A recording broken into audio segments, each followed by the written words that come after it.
Kasih tanya Nabi terus ini. Haleluya.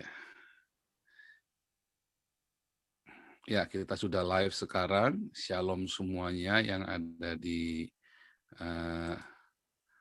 live YouTube dan di live Zoom.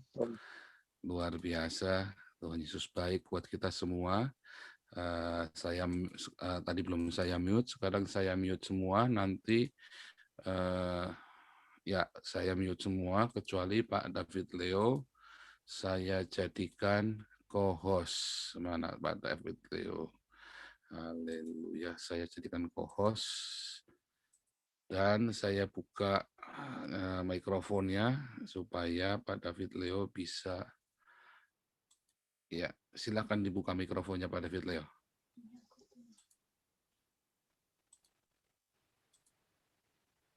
Pak David Leo sudah dibuka. Oke, hari ini pujian penyembahan akan dilayani oleh Bapak Evangelis David Leo. Luar biasa dari Indonesia. Silakan Pak David Leo. Haleluya. Mari Bapak Ibu Saudara semua, kita mulai pagi ini.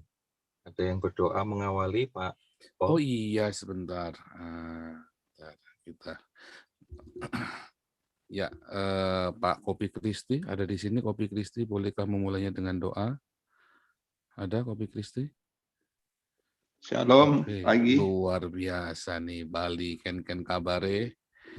Baik. Shalom, mana nih videonya nih yang ganteng ini? Masih berantakan, Pak. Oke, silakan berdoa. Baik, saudara-saudaraku, dimanapun Anda berada, mari kita bersatu, kita berdoa. Bapa kami di dalam surga, Bapa yang kami panggil dan kami kenal di dalam nama anak-Mu, Tuhan kami Yesus Kristus. Engkau sungguh baik, Engkau sangat-sangat mengasihi kami, menyayangi kami anak-anak-Mu. Pagi hari yang indah ini, di malam hari yang indah ini Bapa, kami rindu untuk menghadap hadirat-Mu, untuk bersekutu dengan Engkau, untuk intim dengan Engkau. Tidak lain dan tidak bukan untuk mendengar akan kebenaran firman-Mu, untuk menikmati roti hidup-Mu. Saat ini kami telah siap untuk bersekutu dengan Engkau. Biarlah Roh Kudus-Mu memenuhi setiap kami, agar pengajaran akan firman-Mu boleh kami mengerti dan boleh kami pahami, sehingga firman-Mu boleh hidup di dalam kami, dan itu boleh nyata atas kami, sehingga nama-Mu dipuji dan dimuliakan. Terima kasih Bapa. Biarlah doa fajar pagi hari ini boleh menjadi berkat bagi segala bangsa. Segala hormat, segala puji, segala kemuliaan hanya bagi-Mu Tuhan kami Yesus Kristus. Haleluya, puji Tuhan. Amin. Amin. Ya, silakan Pak David. Kita semua sama-sama datang kepada Tuhan lewat memuji dan menyembah Tuhan. Yes.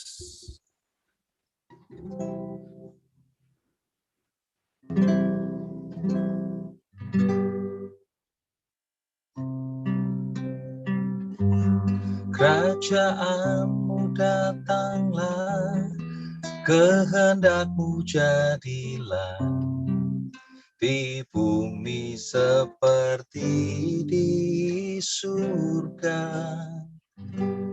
Kerajaan-Mu datanglah, kehendak-Mu jadilah, di bumi seperti di surga. Muliakanlah Raja, segala raja, Penguasa di udara diruntuhkan. Biarlah nama Tuhan ditegakkan sekarang. Kemuliaan kuasa-Nya atas kita. Kerajaan-Mu datanglah, kehendak-Mu jadilah, di bumi seperti di surga.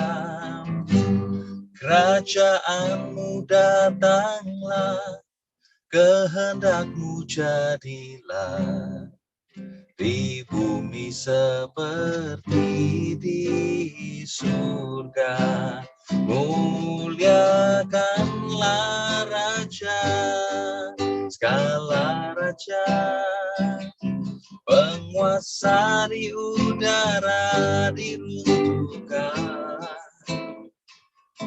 Biarlah nama Tuhan ditegakkan sekarang. Kemuliaan kuasa-Nya atas kita. Muliakanlah Raja, segala raja, penguasa di udara diruntuhkan. Sepakat saudara dalam nama Yesus. Biarlah nama Tuhan ditegakkan sekarang. Kemuliaan kuasa-Nya atas kita. Kerajaan-Mu datanglah, kehendak-Mu jadilah, di bumi seperti di surga. Di bumi seperti di surga. Di bumi seperti di surga. Oh, kerajaan-Mu datanglah Tuhan. Biar kami bersama datang, belajar dari-Mu Tuhan. Biar kami merasakan kesegaran baru pagi ini. Haleluya. Berikan kesanggupan untuk kami Tuhan,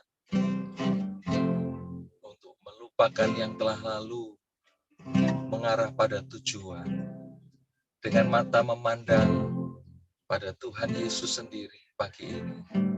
Haleluya. Terima kasih Tuhan. Haleluya. Terima kasih Tuhan. Haleluya. Haleluya.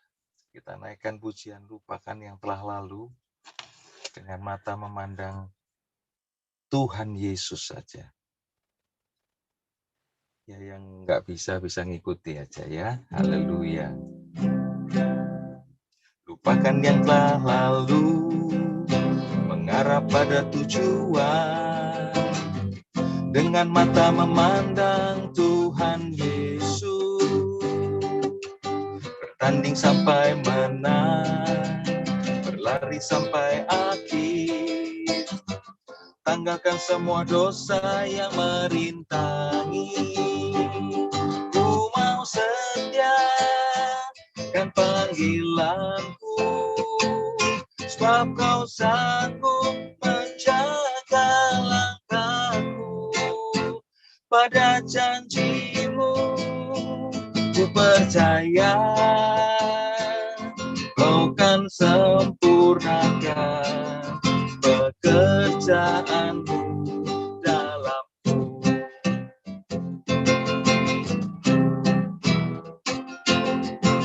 Lupakan yang telah lalu, mengarah pada tujuan, dengan mata memandang Tuhan Yesus. Bertanding sampai mana,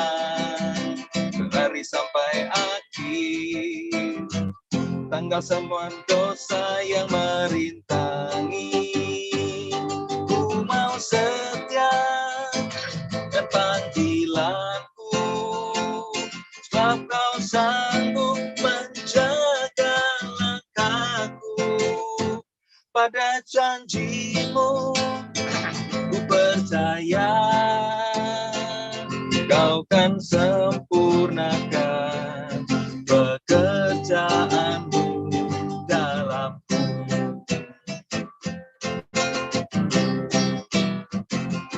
Ku mau setia kan panggilanku, sebab kau sanggup menjaga langkahku. Pada janjimu ku percaya, kau kan sempurnakan pekerjaanmu dalamku, dalamku, dalamku, dalamku.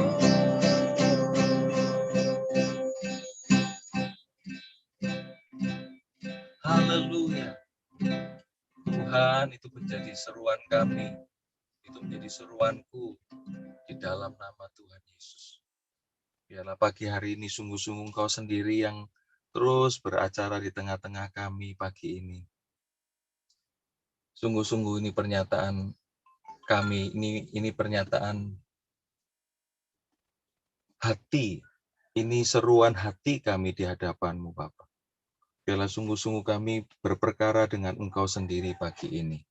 Di dalam nama Yesus Tuhan.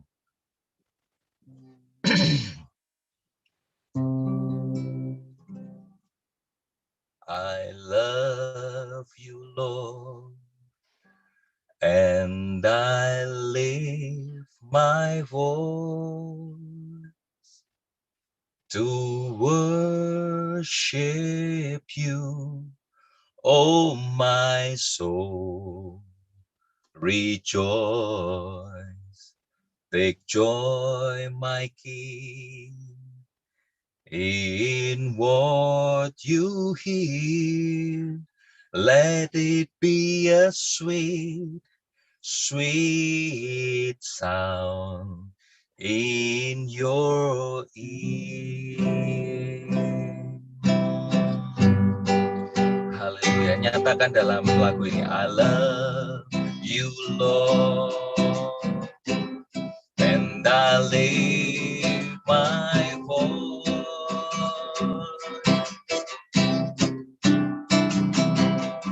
to worship you. Oh, my soul, rejoice. Take joy, my King, in what you hear.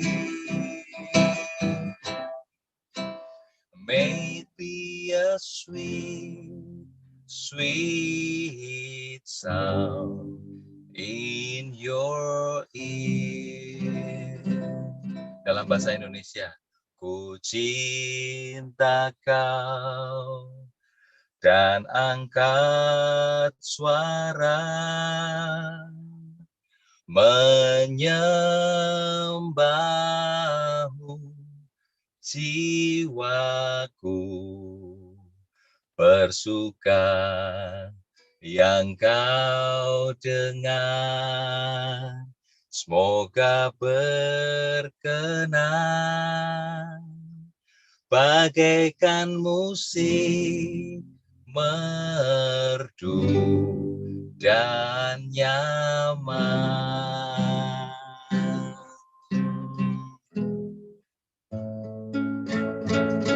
I love you, Lord, and I lift my voice to worship you. Oh, my soul, rejoice. Take joy, my King, what you hear. May it be a sweet, sweet sound. May it be a sweet, sweet sound. May it be a sweet, sweet sound in your ear. Haleluya. Biar kami mengagungkan Engkau. Biar kami mengagung-agungkan Engkau. Sebab Engkau mulia. Engkau mulia. Biar pagi ini kami menikmati hadirat-Mu Tuhan. Biar rahmat-Mu selalu baru setiap pagi. Haleluya. Haleluya.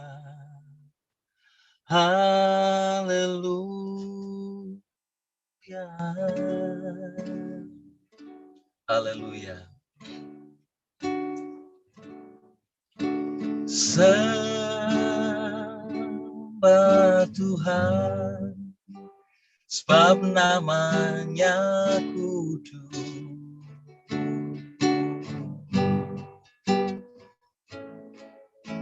Sembah Tuhan, sebab namanya kudus. Oh, bersama serukan sembah Tuhan, sebab namanya kudus. Sembah Tuhan, sembah Tuhan, sebab namanya kudus. Bersama serukan dari hatiku, nyanyikan sembah Tuhan, sebab namanya kudus. Unaikan dari hatiku kepadamu Yesus, sembah Tuhan, sebab namanya kudus. Oh, sembah Tuhan, sebab namanya kudus. Haleluya. Terima kasih Tuhan. Biar Engkau terus-menerus menjamah jiwa kami, roh kami, tubuh kami, bahkan bersukacita di dalam hadirat. Dan Engkau yang melanjutkan terus pekerjaan-Mu di tengah-tengah pertemuan kami pagi ini. Haleluya, di dalam nama Yesus. Luar biasa pujian penyembahan yang mengingatkan kita akan cinta kita yang mula-mula ya. Di zaman itu ya, banyak sekali kita hidup sebagai orang Kristen, kita meninggalkan cinta kita yang mula-mula, sehingga kita hanya melakukan rutinitas saja dalam hidup kita. Haleluya. Di sini ada Pak Andreas C. Andreas C, bisa mikrofonnya dinyalakan untuk berdoa buat firman Tuhan yang akan kita dengar. Pak Andreas C. Ya, halo. Ya, silakan. Malam. Haleluya, luar biasa. Ya, guten Abend. Guten Deutschland. Guten Abend. Ya, Bapa di surga, yang kami sembah dan kami kenal di dalam nama Tuhan Yesus Kristus, Allah yang hidup, yang penuh kasih dan penuh cinta buat kami anak-anak-Mu. Kami berdoa untuk malam hari ini, kami bersyukur untuk kesehatan yang Kau berikan kepada kami, sehingga kami boleh berkumpul di sini untuk memuji, mendengarkan firman-Mu, memuji nama-Mu. Kami bersyukur karena Engkau Allah yang baik, sehingga kami boleh hidup dalam berkat yang melimpah. Hingga hari ini kami tetap sehat. Kami bersyukur buat Pak Paul Zhang, bro kami yang kau urapi, kami bersyukur buat dia.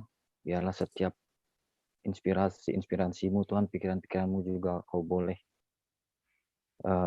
sampaikan kepada dia, sehingga apapun yang dia ucapkan, dia sampaikan hanya datang dari hatimu. Kami bersyukur, berkati pertemuan kami pada malam hari ini. Perluas dan perbesar wilayah kami, jauhkan kami dari mara bahaya, malapetaka, baik saudara-saudara kami yang dari Eropa juga di Indonesia, Tuhan. Bukalah mata hati kami, hingga kami boleh melihat kemuliaan dan kebesaran serta kebenaran-Mu, Bapa di surga. Kami berdoa untuk malam hari ini, biarlah berkat-Mu melimpah buat kami. Di dalam nama Yesus yang ajaib. Amin. Amin. Ya, kita akan mendengarkan firman Tuhan. Ibu Nerliana bisa dibuka mikrofonnya untuk membaca Yehezkiel 3 ayat 16 sampai 21. Yehezkiel 3 ayat 16 sampai 21. Ibu Nerliana bisa dibuka mikrofonnya. Nanti Ibu Ana membaca Kejadian 4 ayat 9. Silakan Ibu Nerliana, mikrofonnya dibuka ya. Baik Pastor, semangat pagi. Yehezkiel 3 ayat 1 ayat 16 sampai 21. Ayat 16 sampai 21. Baik, Bapak Ibu, selamat pagi semuanya. Firman Tuhan Yehezkiel 3 ayat 16 sampai 21 berbunyi demikian. Yehezkiel dipanggil menjadi penjaga Israel. Sesudah 7 hari datanglah firman Tuhan kepadaku. Hai anak manusia, aku telah menetapkan engkau menjadi penjaga kaum Israel. Bila mana engkau mendengarkan sesuatu firman daripadaku, peringatkanlah mereka atas namaku. Kalau aku berfirman kepada orang jahat, engkau pasti dihukum mati. Dan engkau tidak memperingatkan dia atau tidak berkata apa-apa untuk memperingatkan orang jahat itu dari hidupnya yang jahat. Supaya ia tetap hidup, orang jahat itu akan mati dalam kesalahannya, tetapi aku akan menuntut pertanggungan jawab atas nyawanya daripadamu. Tetapi jikalau engkau memperingatkan orang jahat itu, dan ia tidak berbalik dari kejahatannya dan dari hidupnya yang jahat, ia akan mati dalam kesalahannya. Tetapi engkau telah menyelamatkan nyawamu. Jikalau seorang yang benar berbalik dari kebenarannya, dan ia berbuat curang, dan aku meletakkan batu sandungan di hadapannya, ia akan mati. Oleh karena engkau tidak memperingatkan dia, ia akan mati dalam dosanya, dan perbuatan-perbuatan kebenaran yang dikerjakannya tidak akan diingat-ingat, tetapi aku akan menuntut pertanggungan jawab atas nyawanya daripadamu. Tetapi jikalau engkau memperingatkan orang yang benar itu, supaya ia jangan berbuat dosa, dan memang tidak berbuat dosa, ia akan tetap hidup, sebab ia mau menerima peringatan, dan engkau telah menyelamatkan nyawamu. Demikian, Pastor. Iya, Ibu Ana membacakan Kejadian 4 ayat 9. Kejadian 4 ayat 9. Firman Tuhan kepada Kain, di mana Habil adikmu itu? Jawabnya, aku tidak tahu. Apakah aku penjaga adikku? Haleluya, luar biasa sekali firman Tuhan hari ini ya. Firman Tuhan itu ketika Anda hidup di dalam kasih, ya, di dalam agape, Anda rajin melakukan marturia dan diakonia, maka Tuhan Yesus berkata, maka remaku akan tinggal di dalam kamu. Ya, tinggallah di dalam agapeku dan remaku tinggal di dalam kamu. Maka mintalah apapun juga yang kau kehendaki, itu akan diberikan kepadamu. Nah, mengapa bisa demikian? Karena memang rema itulah yang membuat kita punya iman. Ya, di dalam Roma 10 ayat 17, iman datang dari pendengaran oleh rema Kristus. Nah,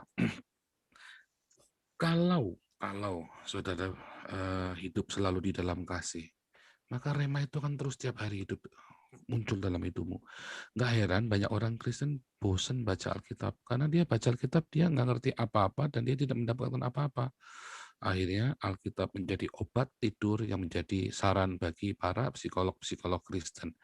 Kalau Anda datang insomnia, datang pada dokter itu kan, ke psikiater atau psikolog, ya nanti Anda kan disarankan kalau psikolognya Kristen, Bapak tiap malam bacalah Alkitab 5 pasal sampai 10 pasal.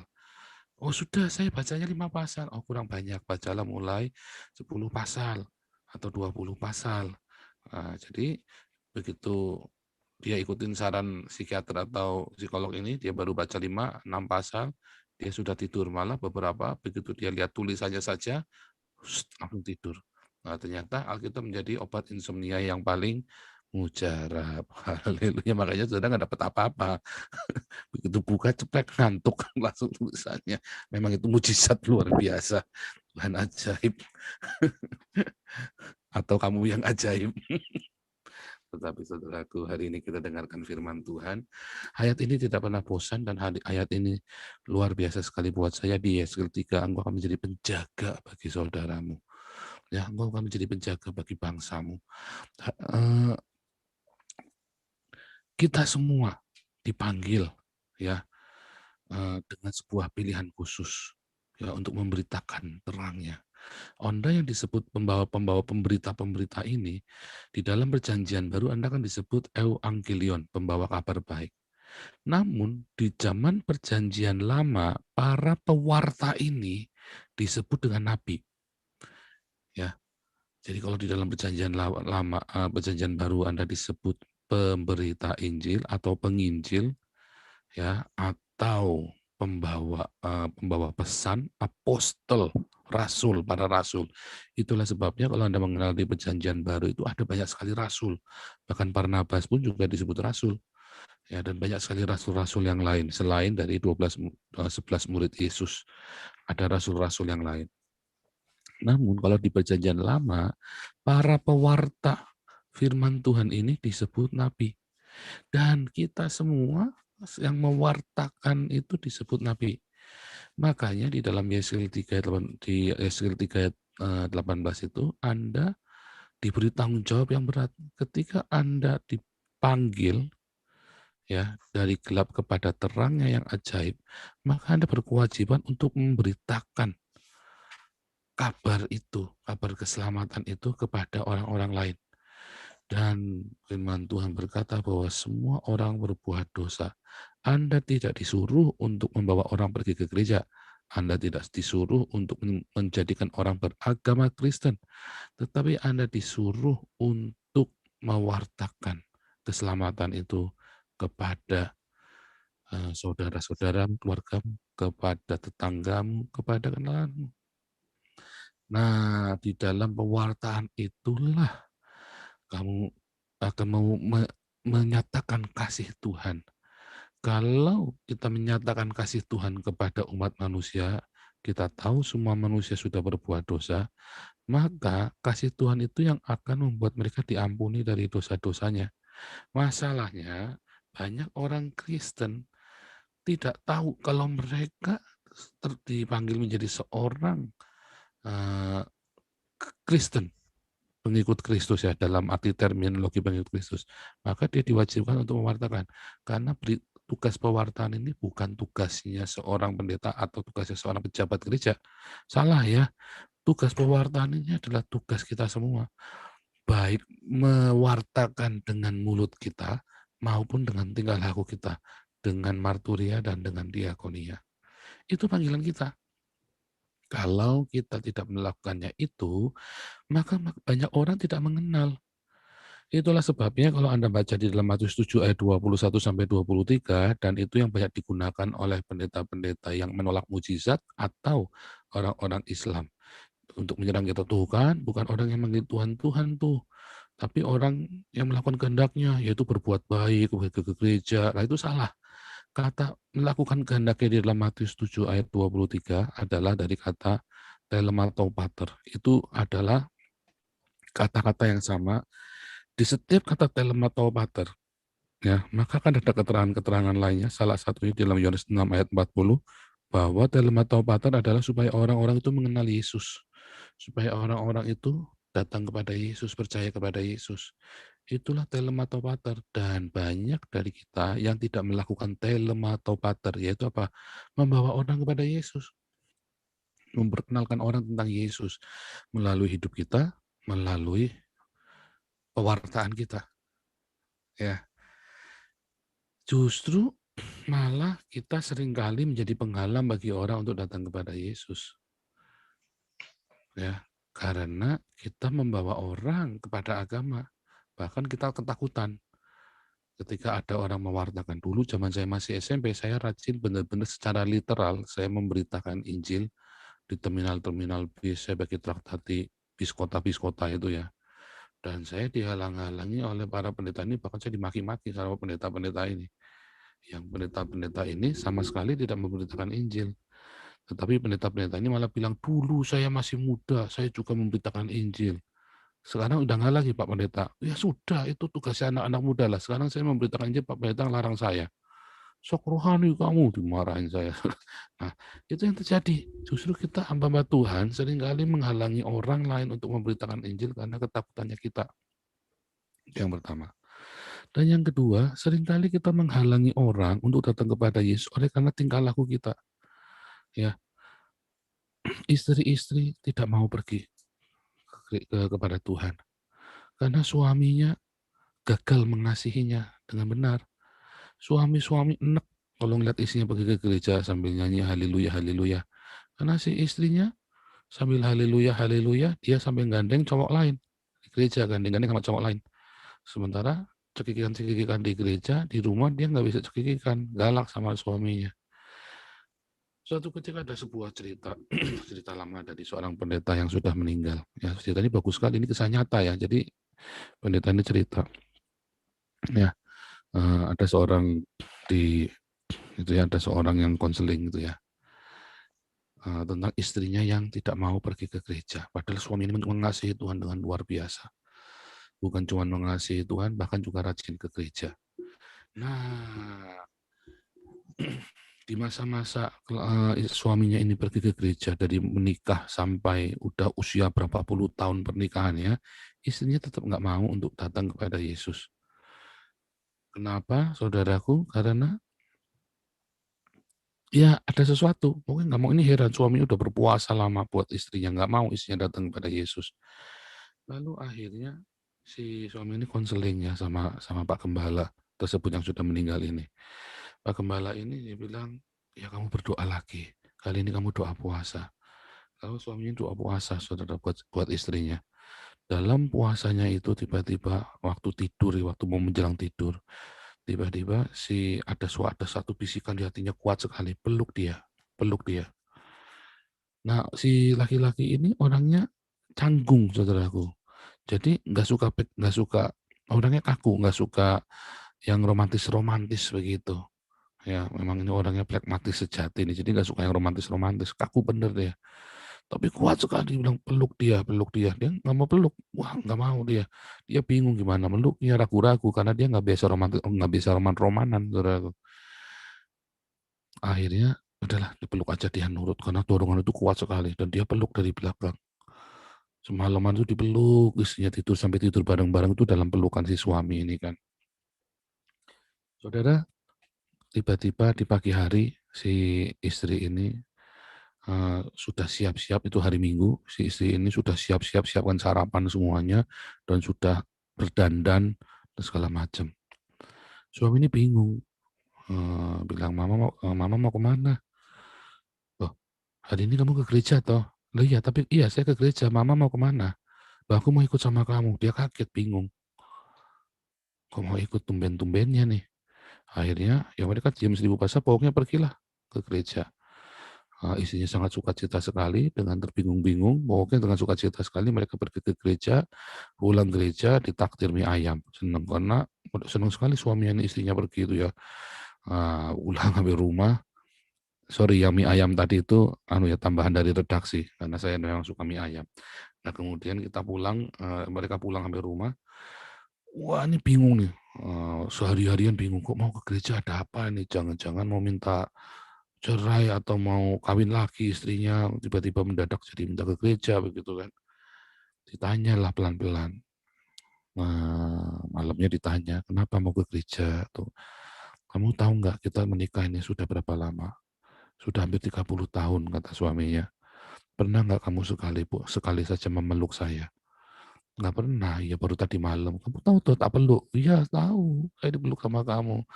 Hmm, Jadi si istri ini cerita, intinya waktu dipeluk itu dia sampai menangis, meneteskan air mata karena selama 30 tahun nggak pernah dipeluk sama suaminya. Sepele ya, sepele sekali. Kadang-kadang tingkah laku kita ini yang menghalangi orang untuk datang pada Yesus. Mulutnya kita bilang mengasihi, tetapi tindakan kita sama sekali tidak menunjukkan kasih. Ini kebetulan suami istri, saudaraku. Tetapi ada banyak sekali ketika Anda sedang melakukan pemberitaan Injil, sementara pembantumu di rumah ngomel-ngomel, haleluya, haleluya, gaji mah telat terus, dipotong terus. Ya kan, haleluya, haleluya, kerja udah kayak budak. Itu kelahiran baru Anda itu akan yang tahu itu siapa? Istri, anak, dan pembantu di rumah. Juga anjing kita. Ya. Yang tahu kita lahir baru itu bukan orang yang di YouTube loh ya. Yang tahu lahir baru itu yang merasakan dampak lahir baru kita itu tetangga kanan kiri kita. Berapa banyak Anda yang masa bodoh dengan cara Anda hidup? Ya, berapa banyak kita seringkali justru menjadi penghalang bagi orang lain tanpa kita bermaksud menghakimi orang lain ya. Tetapi ayo kita sendiri saja ya. Kita sendiri saja. Seringkali kita menjadi penghalang bagi suami atau istri pasangan hidup kita untuk bertobat. Justru karena kita tidak mengampuni mereka ketika bikin salah. Ya toh, ketika bikin salah kita nggak mau ngampuni sehingga kita menghalangi keselamatan itu bagi mereka. Oh, nggak ngapain saya ampuni suamiku selingkuh. Padahal ketika Anda melepaskan pengampunan dengan mulutmu, aku ampuni suamiku dalam nama Yesus. Begitu menyakitkannya dia berselingkuh, tapi Anda selalu ampuni. Dan itu saya berkali-kali cerita ya, itu banyak orang-orang yang suami-suami yang diselamatkan karena doa istrinya. Banyak istri-istri yang diselamatkan karena doa suaminya. Banyak orang tua diselamatkan karena doa anak-anaknya. Saya itu kalau dulu waktu SMA itu kalau nginjili ya, satu anak SMA, sampai sekarang juga sampai hari ini. Satu diselamatkan, satu keluarga bisa selamat loh. Dari SMA sampai sekarang, kalau nginjili satu orang, satu keluarga selamat, satu keluarga itu pasti selamat.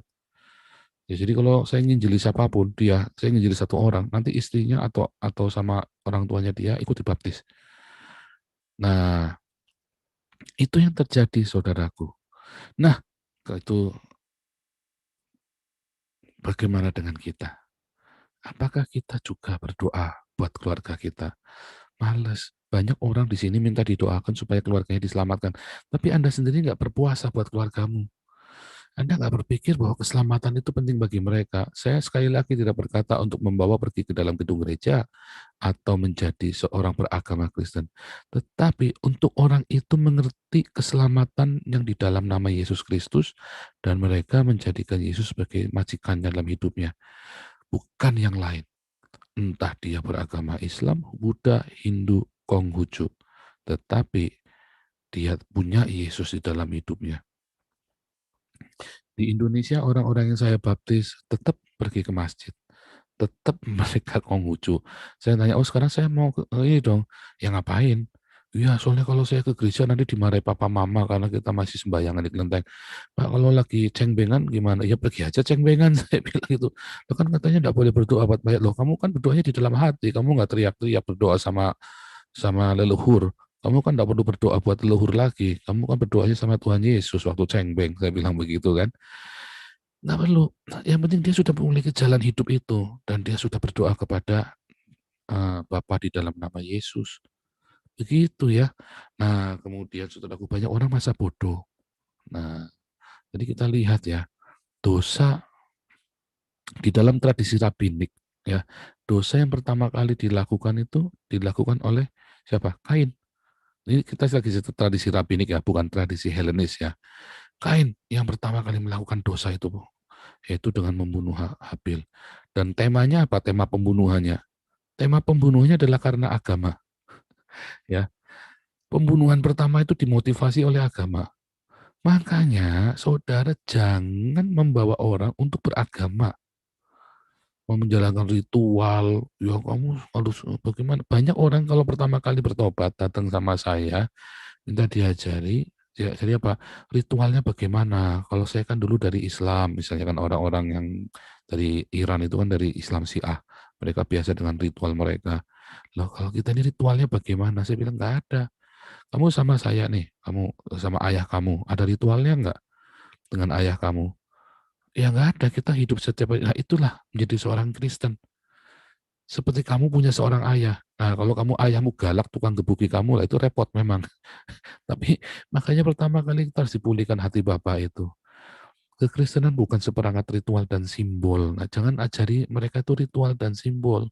Ajari mereka untuk mengenal Yesus melalui firman Tuhan, disuruh baca Alkitab dan berdoa, dan melalui pengalaman mereka. Ya, misalnya ada banyak sekali ya kita membantu orang atau orang minta tolong sama kita.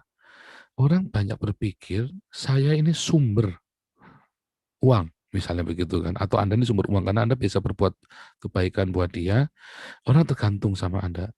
Jangan berpikir bahwa Anda itu menjadi juru selamat orang itu dengan membiayai seluruh hidupnya. Jangan. Kita memang disuruh bermarturia dan berdiakonia. Tetapi kita disuruh mengajari orang-orang ini untuk percaya kepada Tuhan Yesus, berharap kepada Yesus, bukan berharap kepada kita. Jadi ajari dia untuk berdoa. Misalnya ada anak saya butuh ini belum sekolah, Anda punya uang, tapi Anda bilang kamu berdoa ya. Selalu bilang kamu berdoa ya. Iman-iman yang masih kecil walaupun Anda punya uangnya gitu ya. Tapi Anda selalu bilang kamu berdoa ya. Jangan lupa itu, katakan itu. Karena iman dia masih sangat lemah sekali. Ya. Dan Anda masih tolong dia karena mungkin dia orang yang kurang mampu ya kan. Tapi Anda harus bilang kamu berdoa ya. Dan kalau Anda ada ya bantu dong, kalau memang buat kebutuhan primer ya. Tapi jangan, saya ini belum punya mobil, karena ya kalau kemana-mana kita susah, mesti nyewa taksi. Ya saya belikan mobil ya jangan. Kita itu disuruh untuk menolong orang kebutuhan primer, sandang, pangan, papan, dan sekolahnya. Bukan belikan rumah, bukan, tetapi menyediakan misalnya carikan kos-kosan, carikan tumpangan ya, bukan disuruh membelikan rumah, tapi kalau Anda diberkati ya terserah ya, tapi ada yang pokok. Tetapi selebih dari itu Anda harus bilang sama dia, kamu berdoa sama Tuhan. Ajari dia. Anak saya itu ya, tiap kali butuh sesuatu, Pak, butuh beli tas baru, kamu doa ya. Dari kecil saya bilang, kamu doa ya. Walaupun kita punya uangnya. Di saat kita benar-benar nggak punya uang, anak saya teriak, Jehovah Jireh Tuhan, dan Tuhan sediakan yang kita perlu. Jadi sampai kebiasaan itu melatih sebuah, jangan dia berharap kepada ayahnya, berharaplah kepada Tuhan dari kecil walaupun ayahnya punya. Tetapi saya selalu ajarkan dia berdoa sama Tuhan, minta sama Tuhan. Nah, itulah pengalaman. Satu hari dia ngalami benar-benar dia harus teriak sama Tuhan, minta yang dia perlu. Jadi jangan ajari dia ritual. Kamu baca doa ya 100 kali. Kamu harus menghadap ke sana, menghadap kemari, pakai minyak urapan, pakai apa. Doa kamu setiap jam sekian, jam 12 malam. Jangan. Kekristenan itu adalah sebuah kehidupan ya. Kekristenan adalah jalan hidup, yaitu memikul salib, memikul salib kita setiap hari, sangkal diri, pikul salib, mengasihi, mengampuni, memberkati. Itu jalan hidup orang Kristen. Itulah kekristenan. Itulah jalan Tuhan, bukan seperangkat ritual. Makanya ajari mereka untuk punya pengalaman pribadi dengan Tuhan. Makanya kemarin saya ajari Jehovah Jireh, Jehovah Nisi, Jehovah Syama, Jehovah Sebot, dan seterusnya. Supaya orang mengerti apa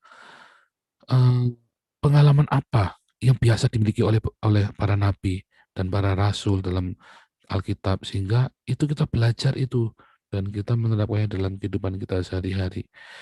Nah, balik lagi kepada Kain dan Habil. Pembunuhan Karena agama ini mengerikan sekali ya. Agama itu menjadi mesin pembunuh yang luar biasa sekali. Entah Kristen, Islam, agama apapun. Berdalih dengan agama mereka dilegalkan oleh Tuhannya untuk membunuh. Padahal di dalam kekristenan kita nggak boleh membunuh. Tetapi kita ingat perang salib yang begitu kejam, ya, di mana bahkan gereja sendiri merestui pembunuhan itu. Itu mengerikan sekali. Karena gereja tidak lagi menjadi penjaga sesamanya, tapi malah menjadi hakim bagi sesamanya. Hati-hati ketika Anda menghakimi sesamamu karena engkau sedang membunuh dia. Apalagi engkau menyebarkan fitnah bahwa saudaramu sesat dan bidat. Hati-hati. Karena engkau sedang menjadi pembunuh bagi dia. Dan saudara berkata, emang aku penjaganya dia? Loh, iya, kita ini disuruh menjaga sesama kita loh. Kita ini disuruh menjaga sesama kita dan bahkan menjaga sesama umat manusia. Dunia tidak membutuhkan penghakiman dari kita. Itulah sebabnya Tuhan Yesus tidak pernah menghakimi orang yang berdosa. Dia selalu berkata justru dosamu diampuni. Lihat ya, Yesus itu waktu sebelum naik ke surga, dia tiup hembusi murid-muridnya, terimalah Roh Kudus, ditiup. Mulai sekarang ya, orang-orang yang kepadanya kamu bilang dosanya diampuni, maka dosanya akan diampuni. Kalau kepada orang-orang kamu berkata dosanya tinggal tetap, maka dosanya tinggal tetap. Makanya Anda harus sering mengatakan pengampunan. Anda harus sering mengatakan pengampunan. Dalam kemarahan pun, ya, saya ingat ya, gembala saya dulu, ya, pernah marah sama seseorang. Saya ada di depannya, kami bertiga, dia marah sekali. Karena orang ini ngomongnya kurang ajar sekali, saya tahu. Lalu gembala ini begitu marah dan dia bilang, aku ampuni kamu. Marahnya sambil begitu, aku ampuni kamu. Saya kaget, saudaraku. Itu teladan buat saya ya. Dalam marah pun dia bisa ngomong, aku ampuni kamu. Sambil dia teriak, saya baru tahu gembala ini sabarnya minta ampun ya. Tapi dia waktu marah dia bisa bilang begitu, aku ampuni kamu. Itu contoh yang baik. Lepaskan pengampunan dalam kemarahan kita. Jangan lepaskan kutuk. Ya, kepada siapapun Anda marah, lepaskan pengampunan itu. Dan firman Tuhan berkata, kepada siapa kamu lepaskan pengampunan, orang itu akan diampuni. Dan orang itu nanti akan menjadi berkat. Dan 20 tahun kemudian orang ini menjadi berkat bagi gereja Pak Gembala ini. Saya ngelihat, ini orang ini memang diampuni dosanya beneran. Jadi berkat buat gereja ini, saudaraku. Diampuni, jangan dikutukin. Ya, makanya sama siapa saja, Anda suamimu, anakmu, tetanggamu, mau lagi marah, bilang, aku ampuni kamu. Jadi jangan bilang kebun binatang ya, tapi Anda bilang apa? Aku ampuni kamu. Gitu ya, lepaskan. Aku ampuni kamu. Kiranya Tuhan Yesus mengampuni kamu. Kita lepaskan berkat. Nah, jadi ada 3 hal kita hari ini kita belajar, saudaraku. 1, kita dipanggil menjadi nabi bagi bangsa Indonesia untuk menyuarakan suara kenabian supaya bangsa ini bertobat. 2, ya, hidup kita pun harus memberkati bangsa Indonesia. Itulah sebabnya saya teriak-teriak tiap hari, diakonia, diakonia, diakonia, diakonia, mengasihi, mengampuni, memberkati. Teriak. Saya tahu Anda banyak disakiti, saya tahu persis Anda banyak dilukai oleh bangsa ini, oleh Ibu Pertiwi ya, karena kita tahu ada banyak sekali persekusi dan tindakan. Tapi tugas kita untuk selalu sangkal diri, pikul salib, mengasihi, mengampuni, memberkati. Makanya yang ketiga, saudaraku, jangan bawa orang kepada agama, tapi bawalah orang itu kepada kehidupan bersama dengan Kristus. Ya, sehingga kita selalu mengatakan kata-kata pengampunan dalam kemarahan pun kita mengatakan pengampunan karena kita adalah penjaga saudara-saudara kita. Dan kalau kita tidak melakukannya, sesungguhnya darah mereka itu ditanggung kepada kita loh. Jadi jangan main-main juga. Loh Pak, kan katanya sekali selamat tetap selamat. Nah iya, kalau Anda lahir baru, pasti Anda punya hati untuk memberitakan Injil. Kalau Anda tidak tergerak untuk memberitakan Injil, jangan-jangan Anda belum lahir baru. Pak, dulu saya ya berarti Anda kehilangan kasihmu yang mula-mula. Kasihmu yang semula itu Anda sudah hilang dari hidupmu.